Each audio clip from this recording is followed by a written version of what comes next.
Hey, what's going on, everybody, and welcome back to another episode of Conspiracy Theories with Ike. That's right. And this time, guys, no jokes. No need to fear, because Ike is here with another conspiracy theory episode for you. Alright, so let's go ahead and get into kind of the intro of our video here. Obviously, thank you guys so much for watching. Thank you for continuing to support the channel. If you want to, go ahead and give us a like and subscribe. Follow us on social media, all that good jazz. Also, listen to Their Screams, a horror podcast. It's a podcast I do every week on Thursday. It typically goes up pretty early in the morning, usually about an hour long, so nothing too time intensive. Put it on in the background, you know. This week we actually covered Thanksgiving. If you can't tell by this amazing poster, it's a fantastic film, which, you know, was great. Gobble gobble, motherfucker. And then next week, we're actually going to be covering Frankenstein and Friday the 13th, Part 6. You know, there's a little bit of similarities with those, I guess. So we're going to be kind of diving into that next episode on Listen to Their Screams. But as for this week, we are covering a very, very interesting concept and topic. Something that I've actually, I think, referenced before in some video, I'm sure at least. But basically, today we're going to be talking about the Roanoke Colony. This is going to be a two-part episode. There are a total of 12 theories that I saw that made relative sense in some way, shape, or form. Some of them are a little more outlandish than others, of course, but basically I found 12 total theories about the disappearance of the Roanoke Colony, and we're going to cover about half and half. Half in this episode, and then half in next week's episode, right after Thanksgiving. So, as our Thanksgiving special commences, we're going to be doing our two-part episode, with today being part 1. Let's get right into it. Again, hoping the lapel mic is sticking in there with me, but we're going to go ahead and jump right into some backstory. As always, I need to give you a little bit of information to kind of give you the details about what we're talking about today. So for those who may not know, the Roanoke Colony was England's first colony in North America. They settled in modern-day North Carolina around 1585. This map shows approximately where it was. With that being said, the Roanoke Colony, as well as one of the most, I would say, contended colonies with a lot of mystery surrounding them.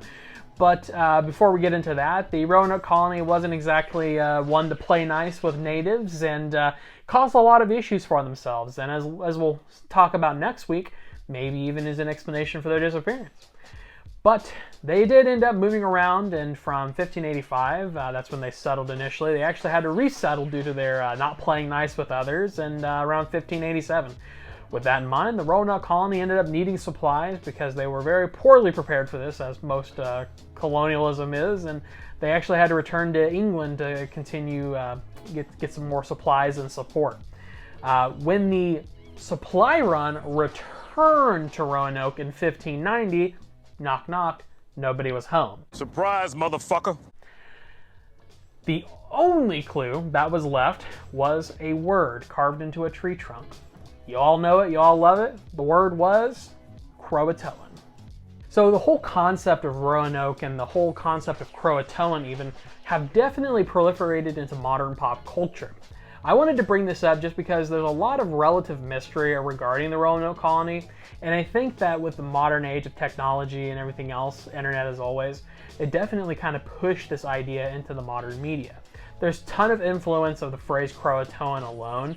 Stephen King in particular has many a book and story that kind of take reference to this. In addition to that, the whole concept was also in this TV series Supernatural, if you've never seen it. It was some kind of like zombie-esque virus. I don't think it was exactly zombie, but it was some kind of demon virus type thing. And there's even a whole season of American Horror Story, which I thought was pretty solid in my humble opinion. Obviously, some people may not agree.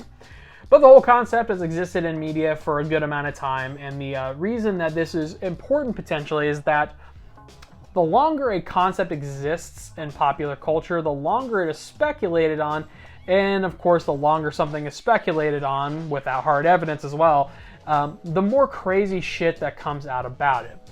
As always, the internet has played a huge part in this. What the fuck is the internet? and helped to really proliferate the conspiracy of Roanoke and, more importantly, Croatoan. So there are plenty of theories about what happened to the Roanoke colony, and I do want to start with some of the less batshit crazy ideas and get into some more of the crazy stuff in next episode. But I do want to at least mention that there were accounts from various Native American tribes in the area that suggested some form of infighting with the Roanoke colony, or maybe some kind of mania, some kind of induced insanity or something, some kind of craziness that was happening, right? And whether that was something explainable, like arguments over resources, which is very possible, it could potentially be something else. So, I'm just going to go ahead and dive in with some standard theories that you may have even heard before about the Roanoke colony's disappearance. So to start us off, one of the more likely theories that really checks off all the boxes, right? Some of the boxes that these theories need to check off is why, A, nobody was around, we didn't find any bodies, right? No evidence as to why they left. And maybe also why the word Croatoan could have been etched into some wood, right? So one of the ones that just kind of checks off most of these boxes is that they probably realized their shitty ass situation. They realized they were running out of food and resources, and they just fucking booked it, right? They got on their ships, hauled ass, and since they were definitely severely unprepared for the long journey, the ship probably never made it back. And this would obviously explain that A, there's no bodies, that's because they're all in the ocean somewhere, and B, why there's nothing. There's no really like explanation as to why people just left. Doesn't explain Croatoan, but we'll get into that later. Additionally, something else that potentially could have another prominent idea is that the Spaniards just killed them. So for reference, Spain and England were actually at war during this time, and Spain had actually situated themselves in Florida, which was just, of course, south of where the folks were in Roanoke. And, it wouldn't be outlandish to think that they just went up and murdered them. Obviously, when you are warring with another country, and like in this case, anything could be paramount to a tactical move, right? Killing off a colony in the Americas would definitely accomplish that. But basically, this does kind of bring up a very common issue with a lot of these theories, which is, where are their bodies? So unless the Spaniards kept the bodies, where they at, though?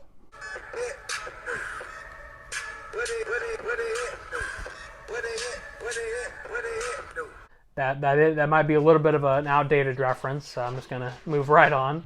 Another unlikely theory, but still something to consider, is that they just got sick and died. Now, the only issue with this theory would be, again, where the fuck are the bodies? Hey kid, you wanna see a dead body? If they were ill, there would still be bodies, and with the info about them acting weird, illness wouldn't be out of the question, right? Because like a fever in this day and age would 100% induce like mania or something. But again, despite that being possible and probably even likely, illness was probably a huge issue for them. Again, doesn't explain why no dead bodies were found. So in addition to them just being ill, what about cannibalism?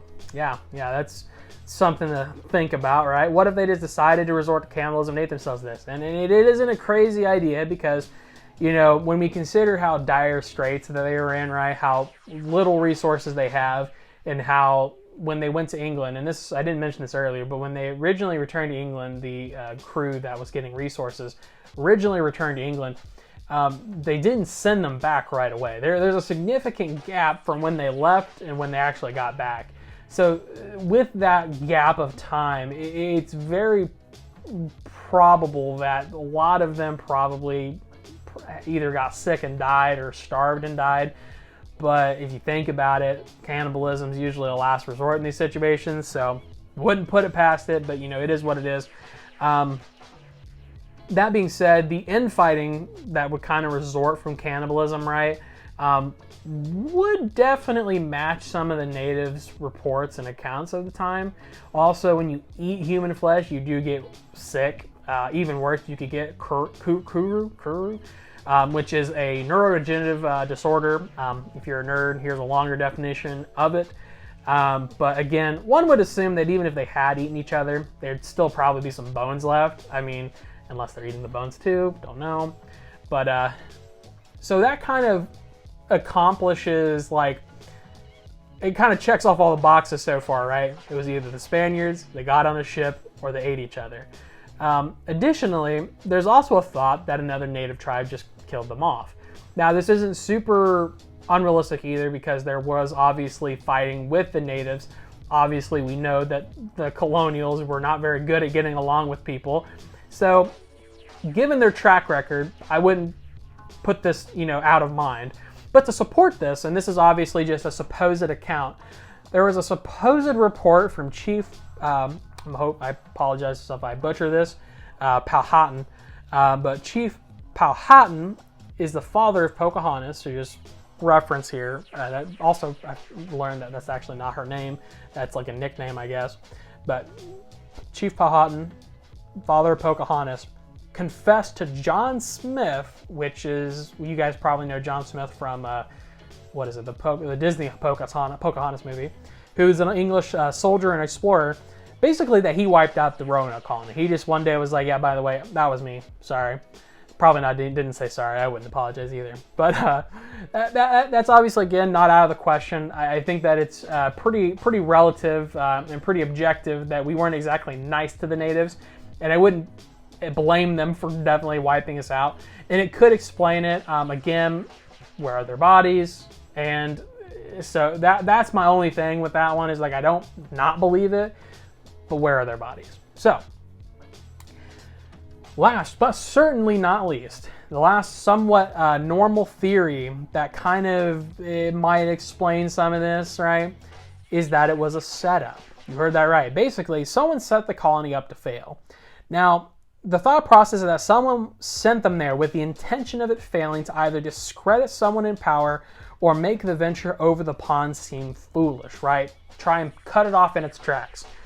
Now, here's the big thing. I don't necessarily not believe this. Again, where are their bodies? That's still a big question, but I don't necessarily not believe this, right? There are a few thoughts on who set this up and why, but it isn't totally out of the question that a person in a position of power would use the lives of the lower class like cattle to further their agenda. Jesus Christ. So there you have it. That is part one of our two-part series. In this part, we basically covered all the basics of Roanoke, some of the information about Croatoan, and also some of the details revolving around the disappearance, and a few of the theories that are surrounded with this. We covered most of like the normal theories, the standard theories that most people typically kind of go with. I do think that there are some other promising theories that we'll get into next week, but definitely keep watching. You won't be sorry. So come back next Friday, part 2. With that in mind, don't forget to like and subscribe, follow, share, all that good jazz. I'm not going to repeat it all again. Check out Listen to Their Screams. You can follow us everywhere at Listen to Screams. That's Listen, the number 2, Screams. As always, thank you so much for watching. Have a wonderful weekend, and I will not talk to you before then, but have a wonderful Thanksgiving. Have a safe Thanksgiving. Have a safe Black Friday. If you go out and shop, be safe out there. Motherfuckers be crazy, I swear to God. And in the immortal words of Turkey from Thanksgiving, gobble gobble, motherfucker. Gobble gobble, motherfucker.